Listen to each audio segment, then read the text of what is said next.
Okay, so let's begin.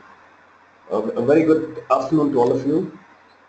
My name is Vinesh Sukumaran, and I will take you through this session.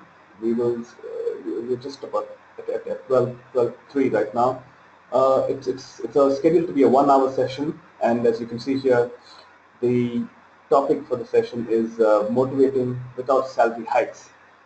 So, just to give you an idea, those of you who have um, not done a Bodhi program earlier or who haven't attended any of our workshops, uh, we do a lot of organizational development consulting work. And one of the things that we noticed in a lot of places is that there is this huge controversy, discussion, clarifications for people to be made about salary and so on. So I'm going to talk about some of those things. So to very quickly give you the flow of the session, um, uh, since some of you are interacting with Bodhi for the first time, I'll give you an idea of what's the kind of work that we're doing, but we'll just spend about a minute or so on that. Then we will move into the actual crux of the matter, which is about insights on salary related motivation and what actually works. And finally, we will look at some practical solutions. So that's broadly the agenda for today. I have put Q&A as the last part of the session, but that doesn't mean that you can ask me questions only in the end. Just some housekeeping measures. I would like you to mute yourselves if you haven't done that already. In case you don't, then I'll just be muting you from here. And if you do have any questions to ask me anytime during the session, please put your questions up on the chat screen. Okay, I will keep watching the chat screen closely through the session. Put your questions up on the chat screen, and I will answer them. You can direct the questions at me. There's a two tab below that where you can decide who the question goes to. So I will be watching that. So I will answer questions through audio like you're hearing me right now, but you can ask me your questions through the chat screen. Okay. So, very quickly, Bodhi is primarily into the business of organization development, and we do that by providing training along the lines of leadership, HR, communication, soft skills, and these are the areas that we engage in.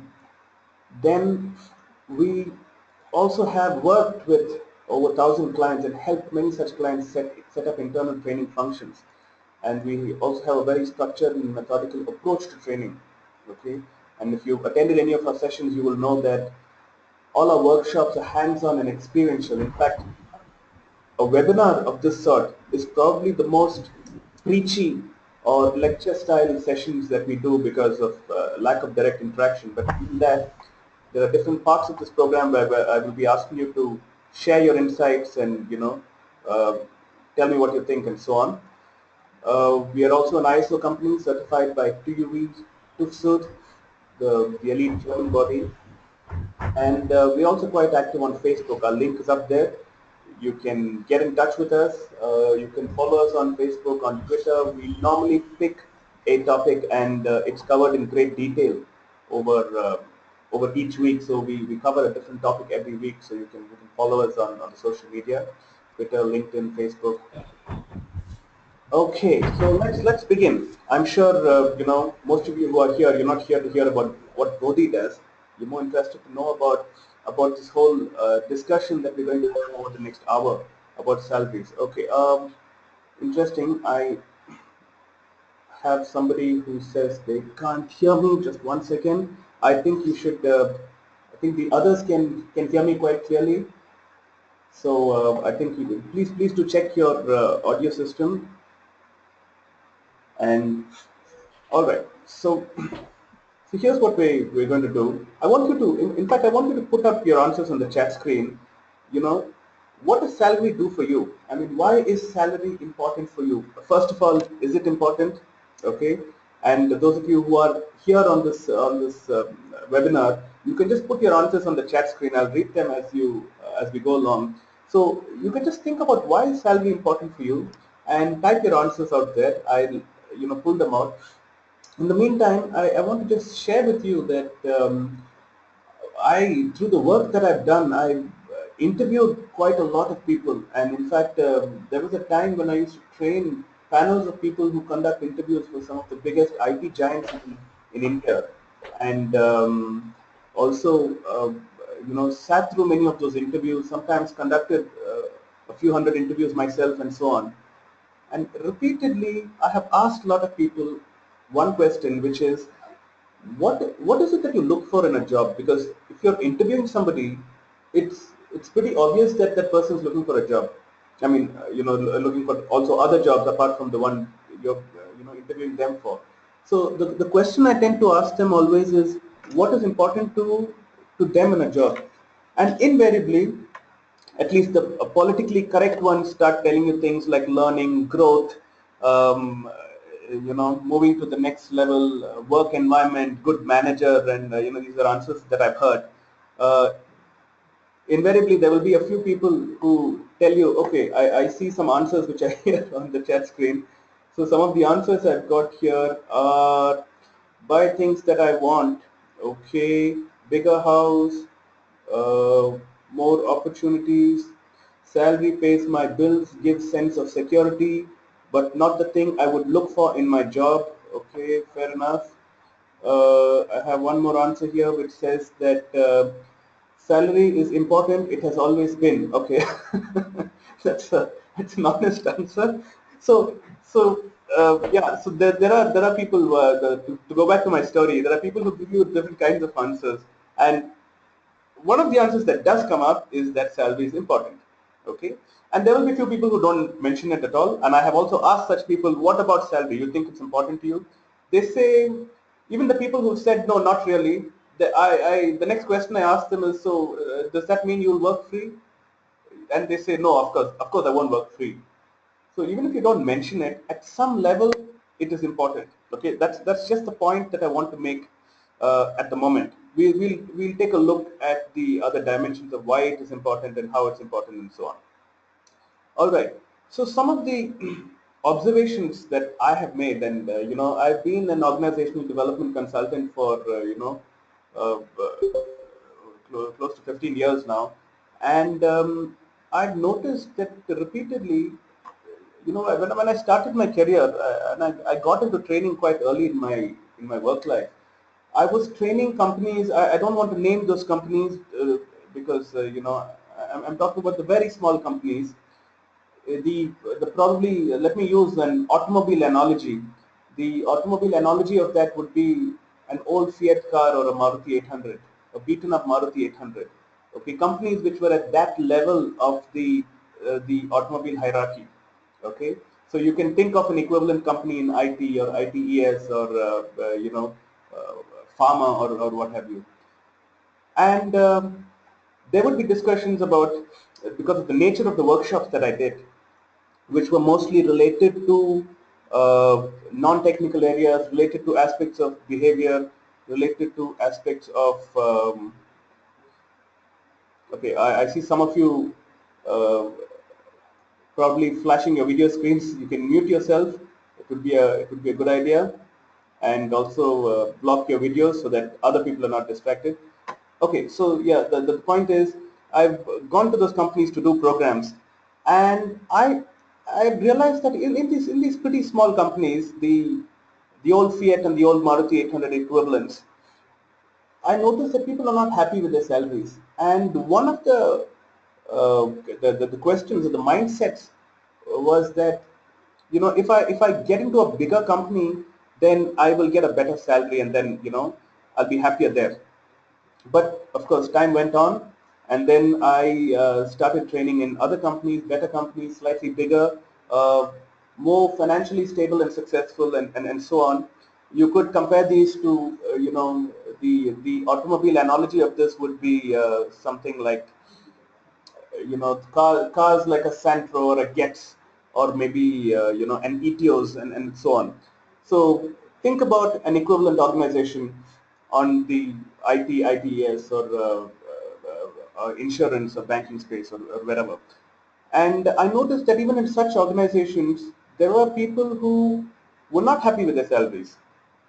They were not really enjoying the salary. Everyone, another common phenomenon is, everybody feels I've never met a person in my consulting life who's felt that they're being overpaid.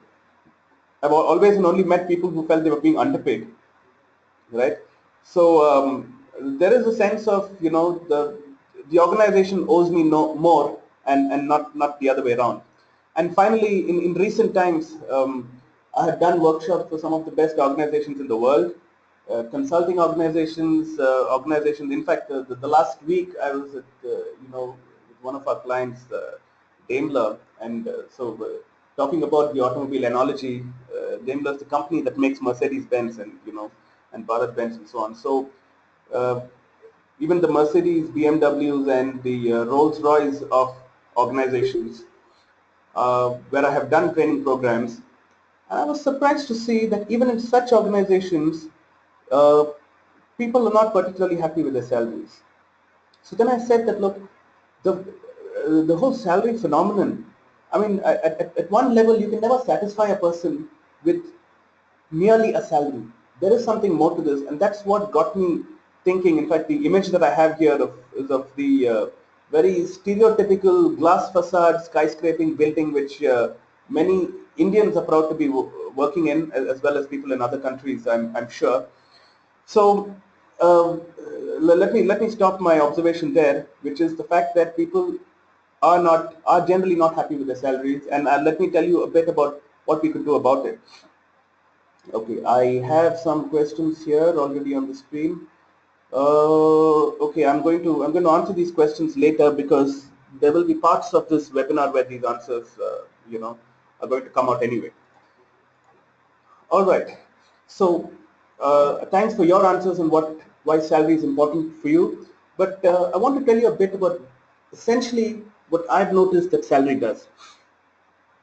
So one important thing is freedom. So here's what happens. I mean, being a person who has been extensively practicing aspects of neuro-linguistic psychology and neurosemantics, uh, I have noticed that a big part of what really drives or pushes people, there's a popular quote or a principle in the field of neuro-linguistic psychology, which says having one option means being stuck for anybody in any area of life. If you just have one option, then you're stuck.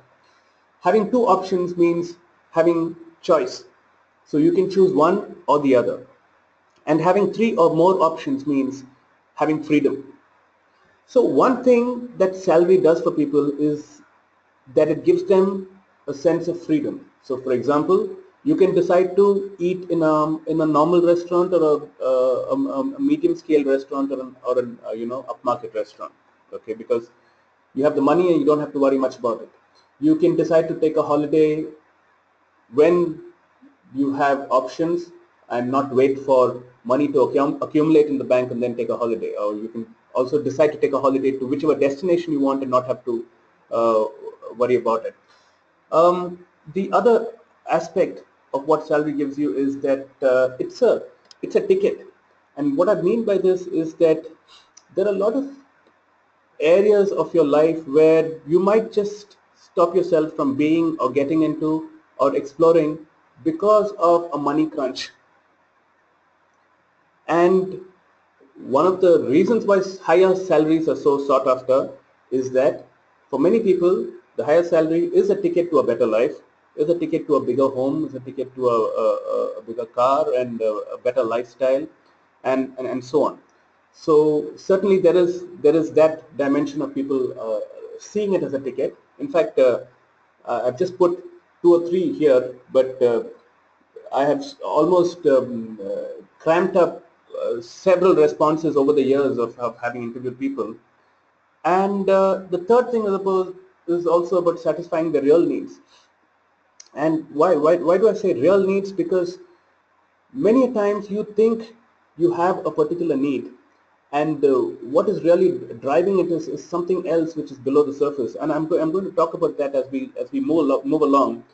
So just to give you a quick example, it's likely that what your real need is likely that you're trying to get into a company which is a well-branded company. And this is a problem in many organizations where employees or potential employees don't want to join a company because they aren't a brand. because what's more important than the organization to many people is how their friends react when they go out and talk about their companies, right? In fact, sometime towards the end of last year, I gave a talk at this organization called FADA, and since we are with the automobile analogy, let me just tell you the story. The They said this is the first time in history of them having run showrooms of various top-notch cars for so many years. This is the first time in history that somebody would come and buy a car and then come back the next day or 2 days later and say they're not happy with it and they want to exchange it or return it. And they say it's never happened before. And the reason it happens is people take pictures of the car and they put it up on Facebook, and then they see whether, how many likes they get, or there are certain people they are whose acknowledgement they are seeking, and if those people don't say anything positively about the car, or God help you, they say something negative about the car that you bought, and people want to come back and next day and they're not happy with the car. So what is funny is people deciding what they're going to drive and having paid so much of money for it, deciding that they want to drive something which somebody else acknowledges and okays, and without using their own sensory acuity of how they feel in the car. Do they feel secure? Do they like the safety feature? Do they like the feel of the car, the speed, and whatever else? So this phenomenon also exists in the job market, which means people go for an interview, and what is more important than whether you get into that company or whether you want to join that company because of the work that you're going to do there, and where it's going to take you after a few years, is how it sounds. What happens when you go tell your wife or husband's family that you work there? What happens when you go tell your friends that you got a job in, I'm sure saying I got a job in XYZ Consultants is not the same as saying I got a job in Google, for example, right? So there is that phenomenon, okay? And the reason I mentioned this to you is there was a question here about, uh, don't you think brand value of the company is more important than salary? So to answer that question, I just want to tell you that brand value is important. Okay, is it more important than salary, less important than salary? It depends upon who you are, and this is one of the things that I've noticed. Typically, somebody who's never worked for a big brand, they are constantly trying to jump into a big brand and become, sort of work for a company which is, a Google or Facebook or a Microsoft. But somebody who's done that and who's worked for a few brands, they realize that a brand is a brand, and all sides of the fence have positives and negatives. One of the things that come with working in an extremely large company is that you're just slightly more than a number. And what happens is that people who realize that and they feel that they can contribute more, they want more direct control, recognition, and so on, uh, they end up fitting in better in a startup or in a much smaller setup at least. Okay. Okay. So let me just leave you with these three ideas. There are a couple of questions here. I'm going to answer them later. All right. So that's what salary does. The next part which I want to highlight is that these are some things for you to be aware of. If you want to use this knowledge well, I'm going to give you also some specific techniques that you can use, which I have used in uh, both the organizations that I've worked for, as well as for many of my client organizations, because I can confidently tell you that I've spent majority of my work life, pretty much my entire adult life, working in other people's companies. And by that I mean going to another organization, doing a program, doing a pre-training assignment, doing a coaching session, and so on. And these are things that have worked for many organizations, and I don't see why it wouldn't work for you. First thing to realize is that things change, which means to say the person you hire is not likely to be the person who you keep, and in turn is not likely to be the person who ends up growing in your company. And I think this is true. It's not a unique phenomenon of some of the specimens out there. This is true of all of us. So you can look at yourself and ask yourself if the things that drove you few years ago are in fact the things that still drive you. Okay, maybe in some areas yes, but maybe in some areas no. Okay, I get a response here from Santosh, who says, yes, I have changed over the years, and I am excited by different things now. Okay, no, okay. So he says not what he sees on the screen. So thanks. It's nice to know that this Hummer doesn't excite you, but it is likely that when you join a company, you are excited by, say, buying something like this, and that's a big motivator of getting in there.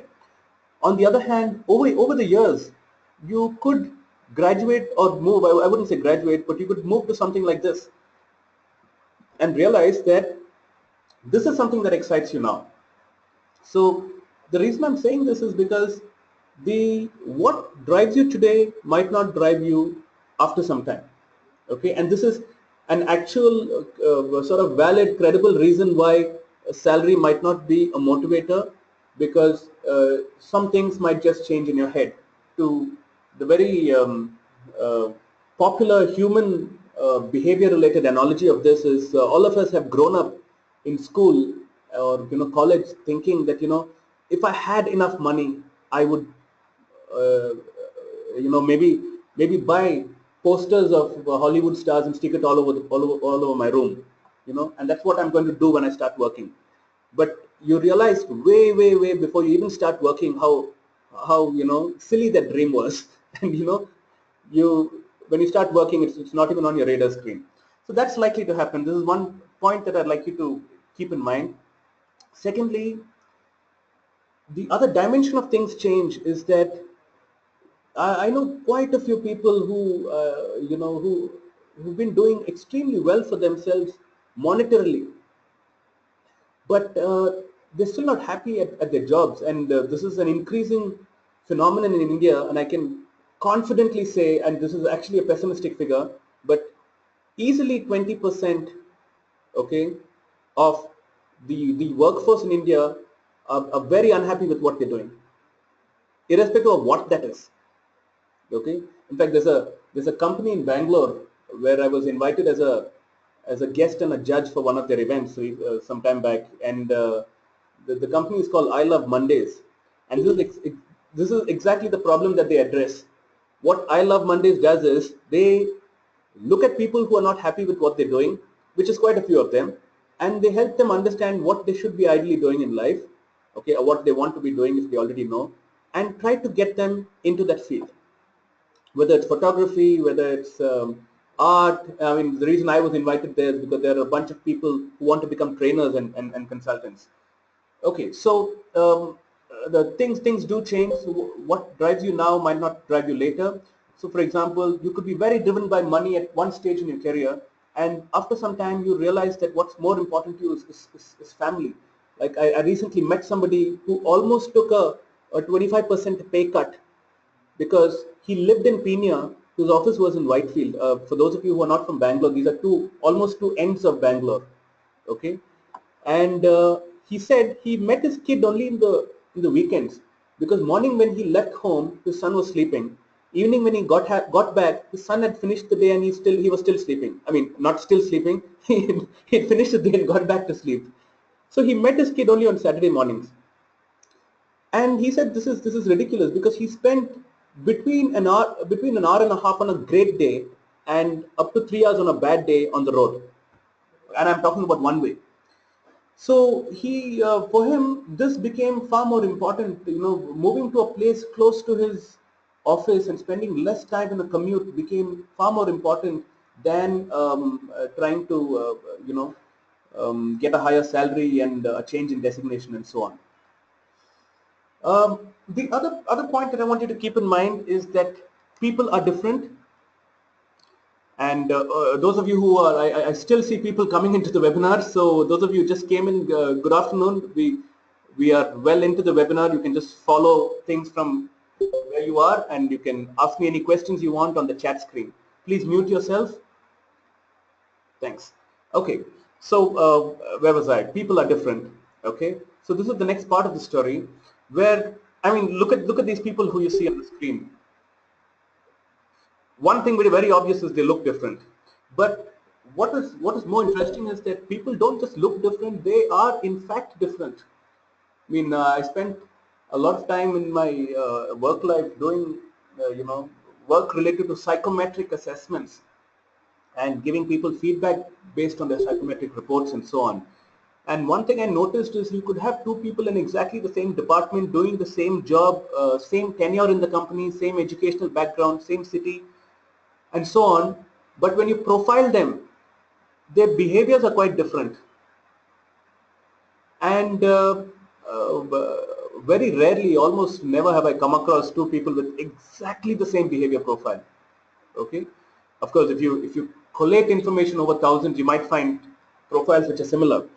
So people are different, and it's an important person for it's an important idea for anybody who's in this whole stream of uh, having to deal with this difficulty of not being able to give a salary hike, or not being able to promote somebody to a level which has a higher salary, or to have to announce a drop in salary or a pay cut or whatever. It's a very difficult sort of predicament to deal with. So what is important to keep in mind is that it is not a one size fits all. In fact, even things like fixed salary and variable components make a difference for different people. There are people who are very concerned about what is the amount that gets into my bank every month. Just tell me that. And there are people who are very concerned about, do I have opportunities to earn more by performing better? So tell me about the variable component. So an important aspect of this is for you to keep in mind that people are different. Okay, so let me talk about the actual solutions. Okay, so that's, I think, enough of a backdrop, and we are almost halfway through this webinar.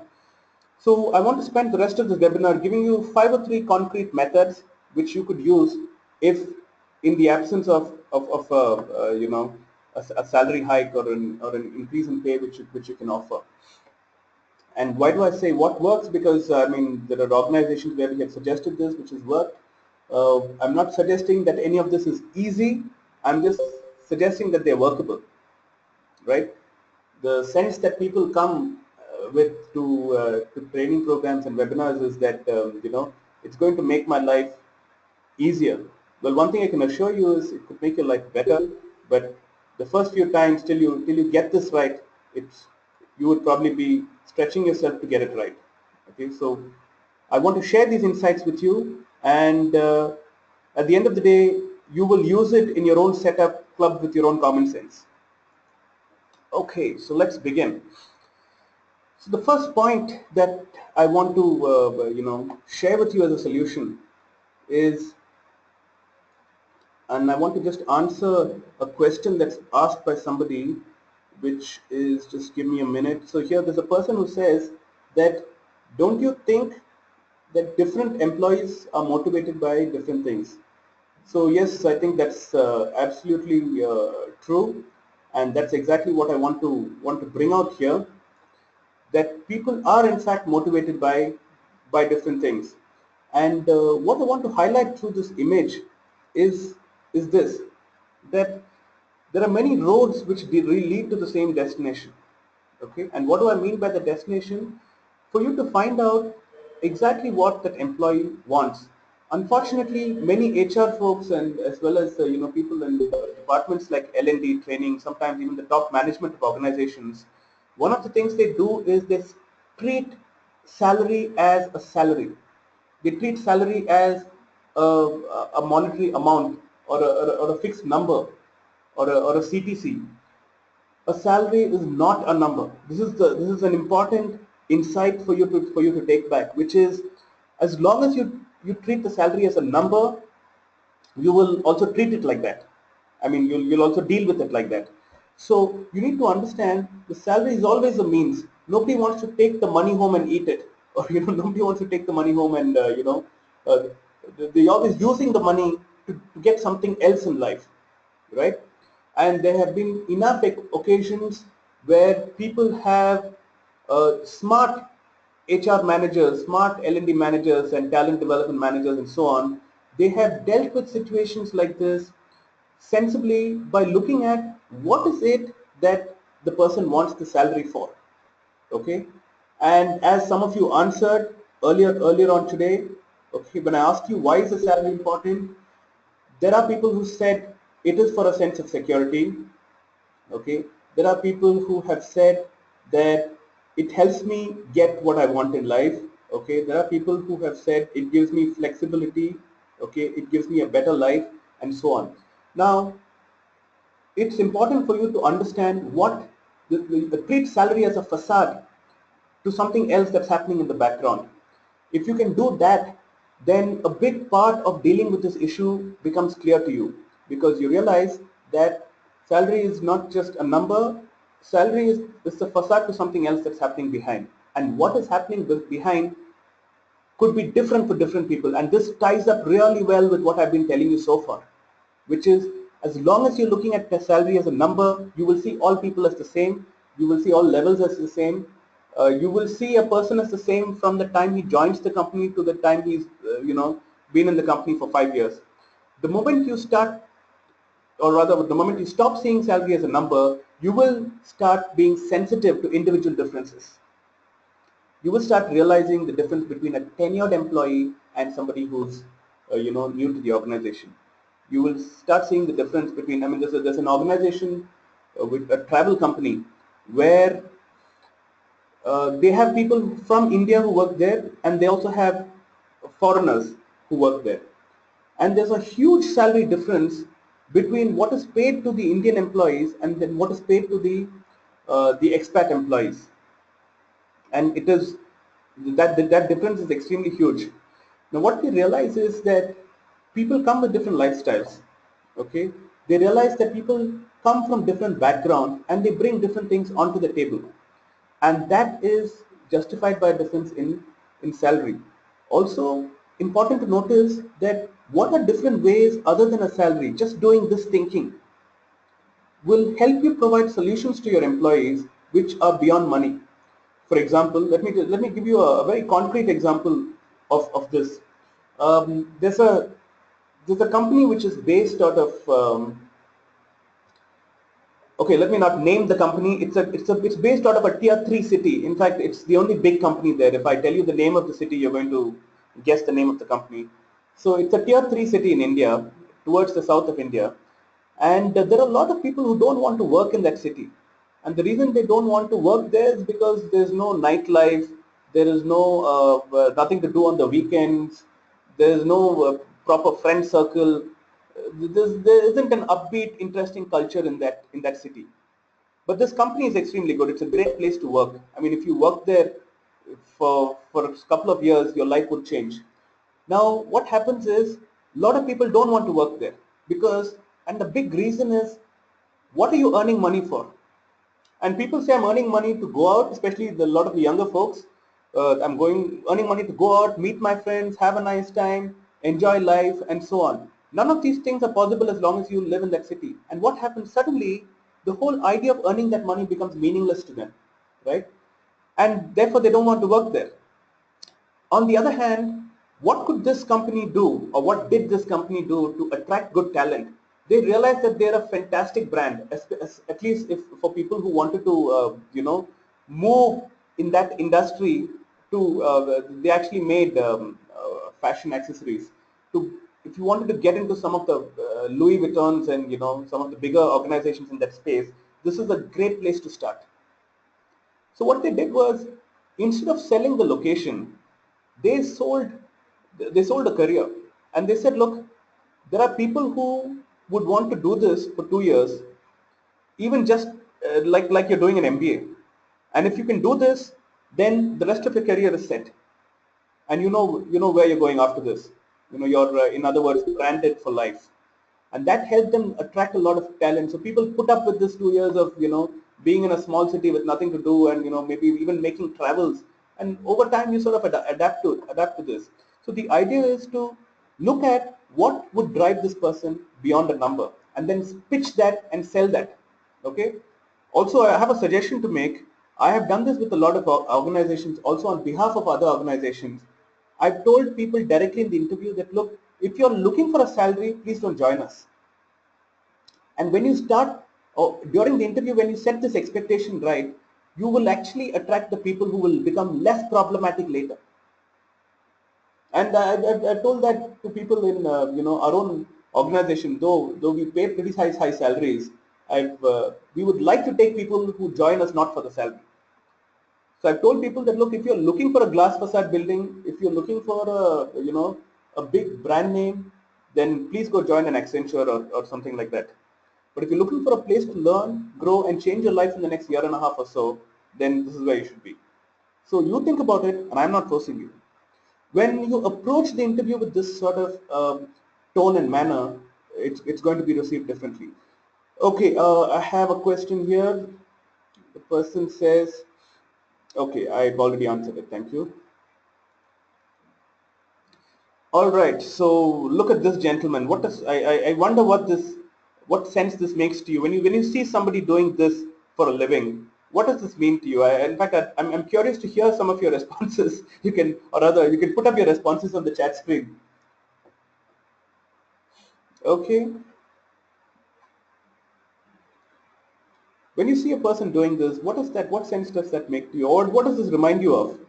Imagine this person doing this for a career or for a living. Okay. I have some responses here. Somebody is saying he looks like an artist. Somebody is saying, okay, artist. Another response saying painter, enjoying painting. Okay, fine. Thank you for that. Okay, and one more person saying looks like an artist. Okay, fine. So here's the point that I want to make here. You know, one more person saying have another way of looking like. Okay, so the point that I want to make here is this, that finding greater meaning is a big step in doing a job well. In fact, I want to share the story of a friend of mine who I used to work with, and he was the business development guy, an engineer turned business development guy, but who actually loved photography. Now what happened was, this guy used to come to work on Monday morning and actually wait for the weekends. Why did he do this? Because he spent the entire Saturday and Sunday actually doing photography assignments. In fact, he even did an assignment for me free of cost because that's what he enjoyed doing. And you would be surprised, on Saturday he woke up at 5 in the morning to take his camera and go out somewhere to do something. And when I worked with him, I realized one thing, because I've also seen him in office. This is one of the organizations I worked for earlier. I noticed that the difference in the way he is and the person he is when he was in office in comparison to the way I saw him when we did that assignment together. Basically, he took a bunch of photographs for me because I was developing a website, and I needed some photographs which looked good and so on. His level of commitment, his the way he worked, his interest level, the way he showed up, his confidence, every single thing was different in the weekend when I saw him doing what he really loved. Okay, so the important thing is, one is finding greater meaning, and I asked him, what is it that, I mean, how come you're so different in the, you're not like this in office at all? And he said, I just feel that when I take a photo, when I take a good photograph and I capture that, I feel that I've done something which is incredible. Secondly, I think that when I can do this for somebody, I'm using this medium in a sensible fashion, and this makes a lot of sense to me. Now, the challenge of doing this is, for you as an HR manager or a consultant or a recruiter, you need to understand you can't see the world through your spectacles. It's just not going to work. It's important for you to see the world to their spectacles. So when somebody tells you that this is making a lot of sense to me, like I met a guy last week at this company where I trained. Again, you know how it is in India, right?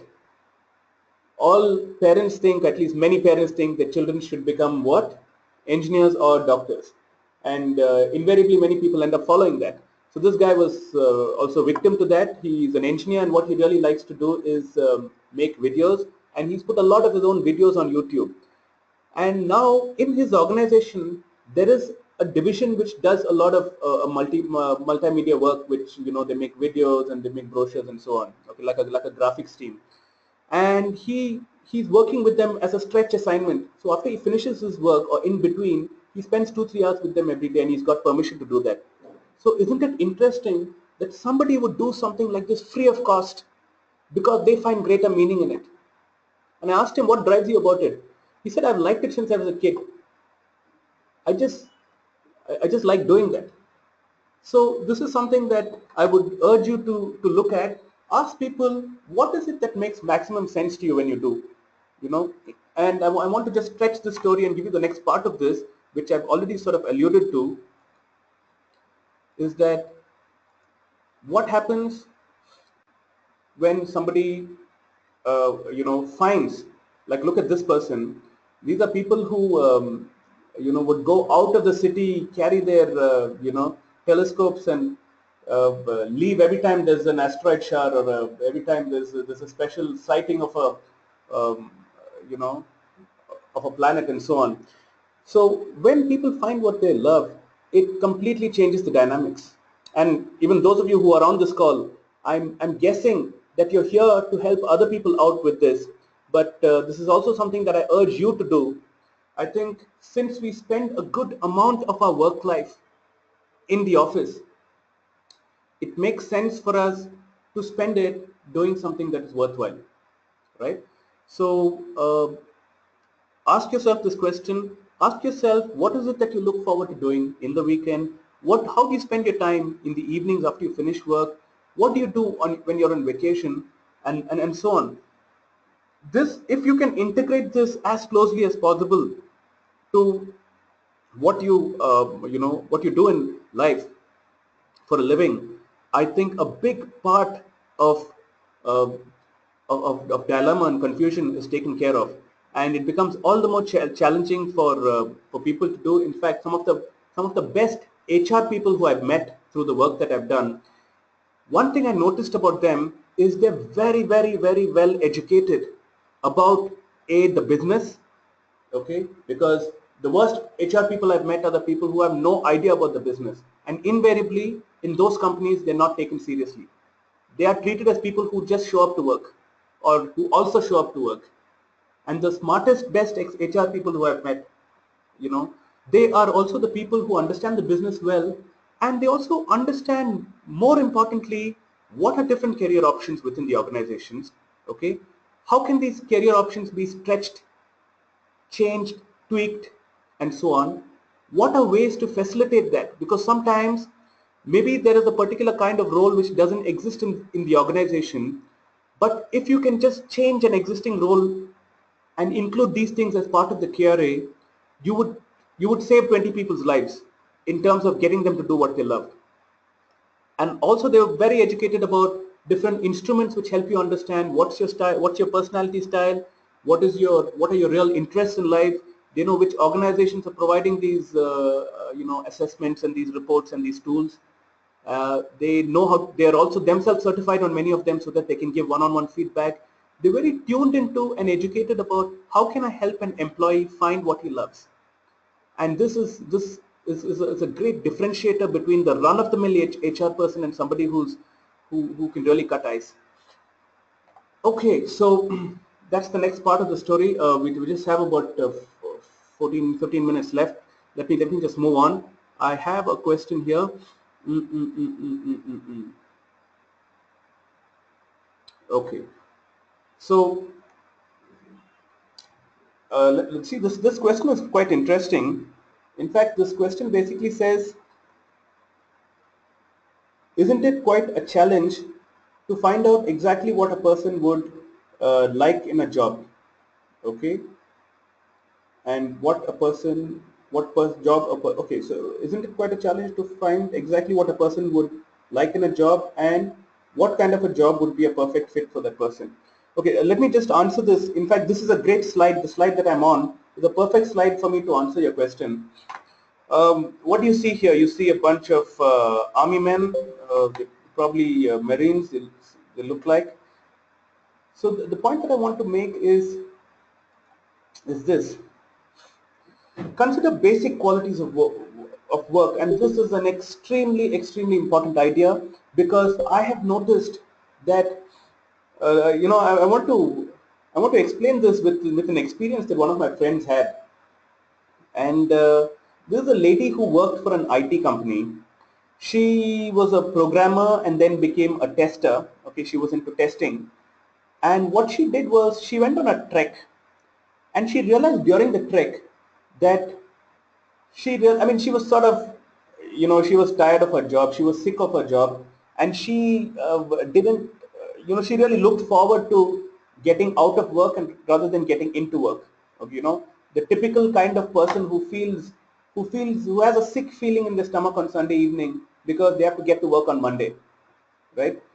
Now, what she did was she went on this trek, and when she went on this trek, she had an amazing time. And it wasn't a short trek, it was something like a 14-day trek. And waking up every day, walking among the trees, as soon as you reach the place where you're supposed to reach, there are tents pitched. You get in there, and there are these boys, these helpers who, the Pahadis who made hot Maggie and soup for you. You eat that, you go to sleep, wake up early in the morning, and then you're really exercising every day. You're feeling fit, you're feeling alive. You're, you're seeing a lot of beauty around you, the trees, the beautiful flowers, the sights that you get to see only from mountaintops and so on. And she finished this trek. She had a brilliant time. She mingled with people well. She made some great friends like she had never made at work. Okay, and finally, what happened was she came back to office. I don't want to name the I don't want to name the company where she worked, but she came back to office, and once she came back and went back to work, she said, "This is sick. What am I doing here? Why am I sitting in front of this computer all day? And I should be out in the wilderness, and this is what I should be doing." So she contacted this company, through which what's this? Somebody says I joined late. Don't worry. If you joined late, please continue listening to what you can. You already missed some things. What can I say? You'll learn less. Okay, but you still learn something if you continue from now on. Okay, so going back to this lady's story, she contacted the company through which she went for a trek, and she told them, "Look, can I join you? I'd like to work for you." And she took a pay cut, and uh, she was getting almost just 50% of what in fact, they couldn't even afford that. But they told her, "Since you are a person who was very active on the trek, you are one of the people who are right in front, we think your fitness levels are quite high. We will give you a role of, sort of being one of the lead people of the trek, not the leader, but one of the leads, because we will not let you lead a trek for the first time." So she said great, and she got that job. So she quit her 9 to 5 IT job, and she got into this company as a as a trek guide. Then she went for her first trek, and this time she was the one who was taking the people on the trek. And then she went for it. She finished the next 14-day trek. In fact, she went through the first she went through the same route because she'd done it once. She thought she can do it again because she already knows what happens on each day, what to look out for. She could tell them where the trees are, what's coming where, and so on. When she finished that, she realized she actually hated it, because now she wasn't the trekker. Now she was actually the person who was, she was the person who was making the Maggie, and she was the person who was making the soup and pitching the tents along with another one or two guys who were helping her out.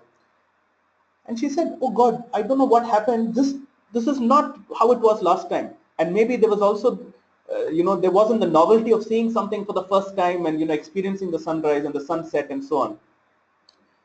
So she was a little disappointed. She was confused. She didn't know what happened. So she came back. She went on another trek, and this time with a trek which she hadn't been to, and she realized that she didn't like that either. Now she was speaking to me about this whole thing and telling me this whole story and so on. And when we analyze this, that's what this slide is about considering basic qualities. There are people who sit there in front of their laptops or doing their job, and they're saying that I hate my job, I hate what I do. But the point is, what they hate are some fundamental qualities which are part and parcel perhaps of every job. Like this lady, what she hated was taking responsibility. Okay, what she hated was strict deadlines and meeting targets.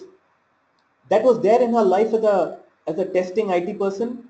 And when she went there for a trek as a freebie, where she could just wake up, go on the trek, walk, she can be the last one to finish, first one to finish. In fact, she ended up finishing first then. On the other hand, when she had a deadline to actually be ahead of everybody and pitch that tent and get that Maggie ready before anyone comes there, she hated it. So what happens is there are some basic qualities which are there in every job. I urge you, each of you, to explore that. For example, another quality, a basic quality that people don't like, and then they say they don't like their jobs, is reporting. Sometimes people don't like reporting. They don't like giving a status update. They don't like telling people what happened in the day. They don't like being told what to do. Now, if this is what you hate, it's likely that a lot of jobs that you do, you're going to hate. So the important thing for you is to watch out that sometimes there are these small qualities which sort of shroud or blanket the entire job and make it look like what you actually hate is the job. But in reality, what you might hate is the qualities of that job. All right. And the question really to ask yourself is, are you willing to do this, or what is the price you're willing to pay? Are you willing to take orders if it means being in the mountains for most of your work time? And if you love the mountains more than uh, you know so much that you're willing to take orders, I think it's going to work for you. But if you don't, it's just not going to work for you. Okay. So importantly, look at some of these qualities. Let me just quickly share one more example of this lady who I know who hated wearing formal clothes, but she really loved service. She's from a hospitality background.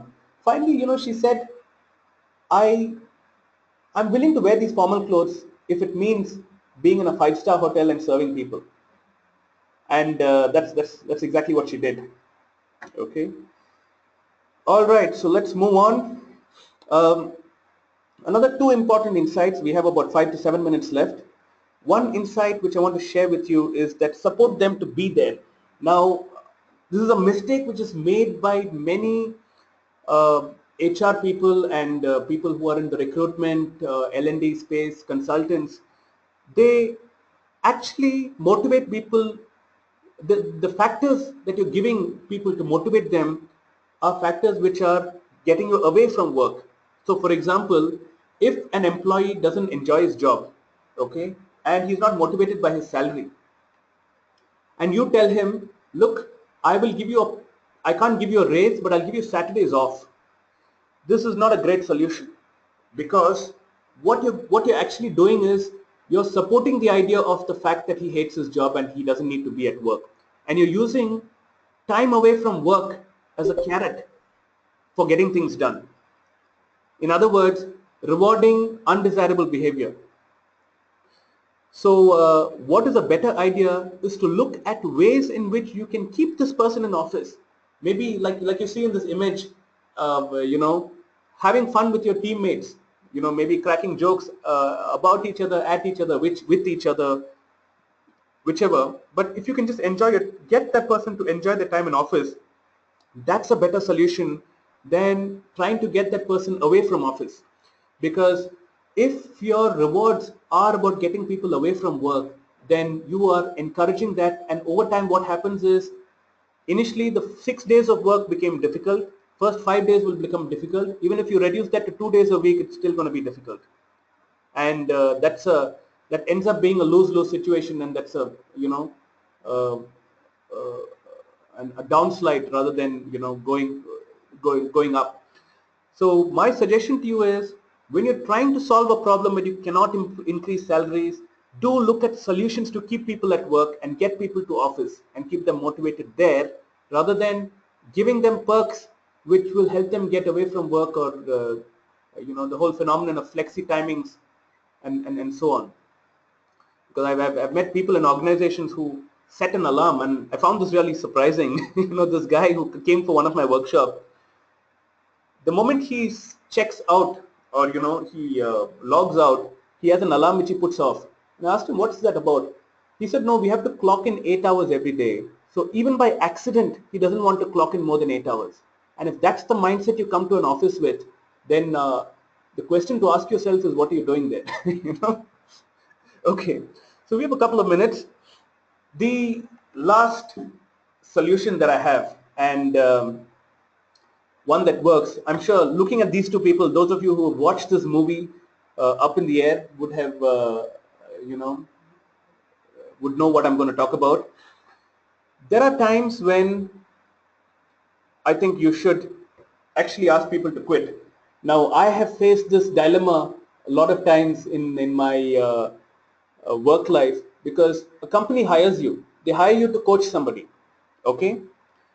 And they, you know, when you're sitting alone with a person in the room, they could tell you a lot of things which the HR manager might not be aware of, which other people might not be aware of. So the company is calling you and saying, like, you know, for me as a consultant, an organization calls you and says, there are 10 people, I think they are likely to be high potential leaders. We'd like you to coach them so that they move to the next level. Now here there's a guy coming into the room talking to you and saying, I don't like what I'm doing and I want to quit. This is not a time when I'm going to ask this guy to quit, because my loyalties lie with the organization. The person who's hired me is the organization, and I should do everything possible to support them. And this is a situation where I'm going to tell this person not to quit and try all the other methods which I highlighted to you so far on the previous slides, looking at what really drives this person, what does this person really want to use this money for, where does this person find maximum meaning, and finally I'm going to look at different ways of helping this person get there beyond salary. And you know, the truth of the matter is, many times salary in fact is one thing which will actually not get you there. So no matter how high you increase the salary, you might not help this person achieve, you know, the underlying emotions that he's trying to achieve through salary. Okay, so which brings me to my very first point, why even in the biggest companies that I've been to, people seem to be not happy with their salaries, because it is not about the salary. So and in that case, when coming back to my story, when an organization hires you, it is difficult for me as a consultant to tell this person to quit, and I'm not going to ask that person to quit, because just like many of you who might be HR people from companies, your loyalty should lie with the organization. Let me look at the other part of the story, where an independent person, where an individual has hired or wants to work with me or wants to come and talk to me as a consultant and tell me that, look, this is the challenge that I'm facing in my organization, and this is the dilemma. I am asked to do all these things. My heart really lies in people interaction. The job that I'm doing, I'm sitting in this lonely room throughout, and I'm afraid of getting promoted, because my manager and my manager's manager, they're even lonelier than I am. Because their bosses sit in Europe, their bosses sit in America, and so on. Now, if I'm talking to the individual and my loyalties lie with him, this is the situation where I'm going to ask him what exactly would he rather do.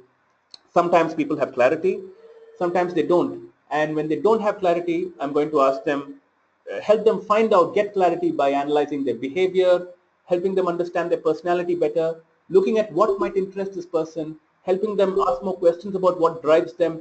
In fact, those of you who are uh, you know, interested in knowing more about what could be your passion in life, you can come for the webinar which we're having at 3 o'clock today. Okay. Those who do we have here? Harish asking me, can you make me the presenter? No, Harish, I cannot do that. If you have a question, please put it up on the screen. I'll answer it. So if I realize that this person knows exactly what they want to do and is just waiting for a push, then that's the time I'm going to ask him or her to quit, and you know, take the leap of faith.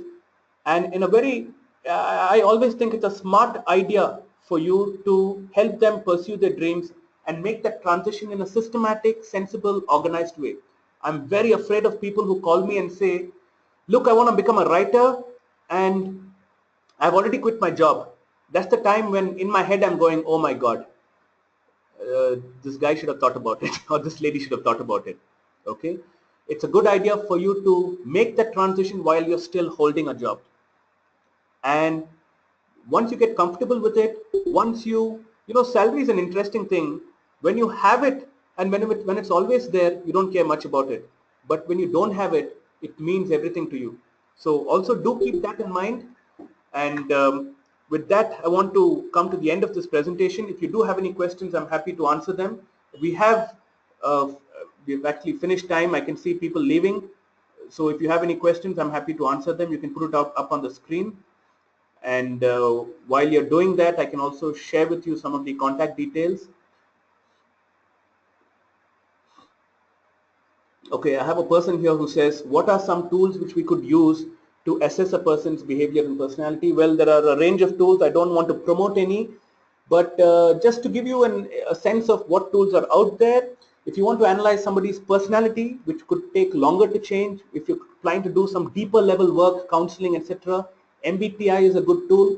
Okay, the Myers and Briggs type indicator. You can search on the internet and you'll find out who's you know where you can get these tools from.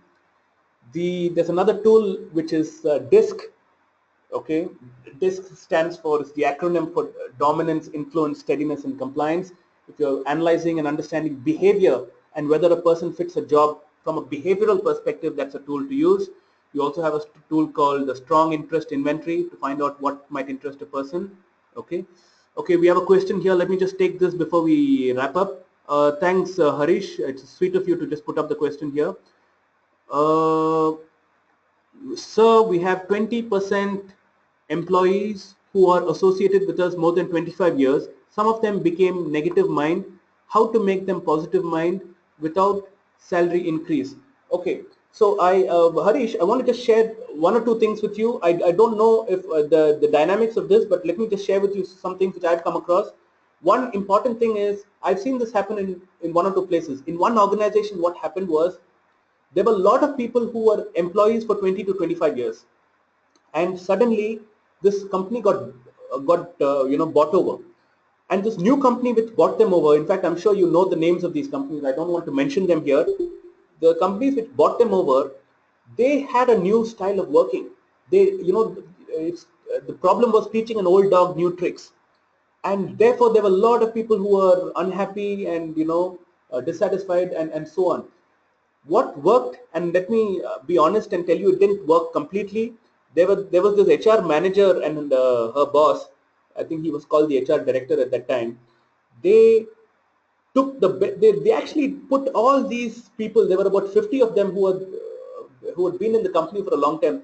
They made a list of the people who matter the most and who contribute the most to people who matter the least and contribute the least, and they took the people right on top and gave them positions which are of authority, where they had more flexibility, they had to take less orders, where they had freedom to do what they want, and that was the perk for them to continue performing well.